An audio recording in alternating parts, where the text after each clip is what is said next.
When people in Israel think of Gath, they automatically think of Goliath, because truly, Goliath is the most famous giant this ancient city ever produced. In fact, when archaeologists discovered the 3,000-year-old remains from a city gate, they nicknamed this place the Goliath Gate. They could have called it the David Gate, but really that was one of David's most embarrassing moments. Now, you know the story of David and Goliath, of course. About 7 miles from here, in the valley of Elah, David had the courage as a young man to go down into the valley and face the giant with just a sling, a stone, and a giant-sized faith. God gave him the victory that day, and he became extremely famous. Now, King Saul was very jealous of David at that point, and he began to pursue David. And David was very afraid, and he dealt with a season in his life that had fear and anxiety and stress like he had never known before. Now, David ran from city to city, and one of the cities he came to was Gath, of all places, a city of the Philistines where Goliath had relatives still alive. He got into this city and he realized it wasn't the brightest move he had ever made. And the fear overtook him, and the only thing he could think of, apparently, to escape the city was to act like a crazy man. He clawed at the city gate, and he also let saliva run all down his beard. He made a mess of himself. He tried to look insane. Apparently, the strategy worked. They told him to leave. He talked about escaping from Gath, though they had never chained him up. They had never put him behind bars. Only his fear had held him prisoner in this city. You know, if you fast forward about 30 years into David's life, he's the king of Israel. He's got a bodyguard made up of 600 Gittites. Gittites. The Bible even tells us those Gittites were from Gath.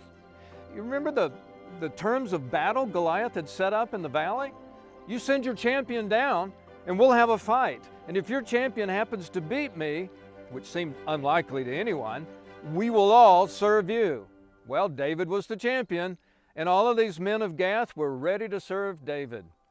That includes, certainly, when he was a young man and he came into this city gate the very first time. If he hadn't been so overcome with fear, perhaps he could have had a bodyguard right then when he needed it the most. Instead, he had to leave by himself and find another way to find security.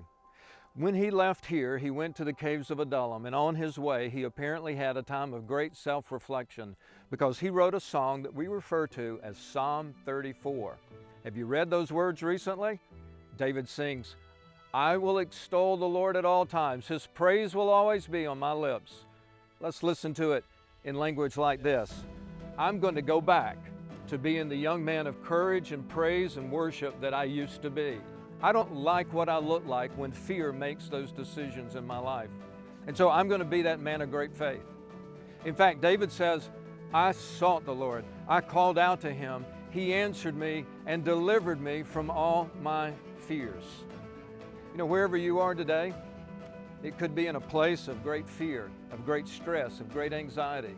We can take a lesson from David right here, right now, that even if life seems to put nothing but stress in front of us, we can still respond with a song of praise. We can still be a person of great faith. For David, it helped him become the king of Israel, the best king, the most famous king in Israel's long history. For us, it can take us to wherever God wants to take us. We can have the blessings that He wants for us right now if we simply say no to fear and yes to praise.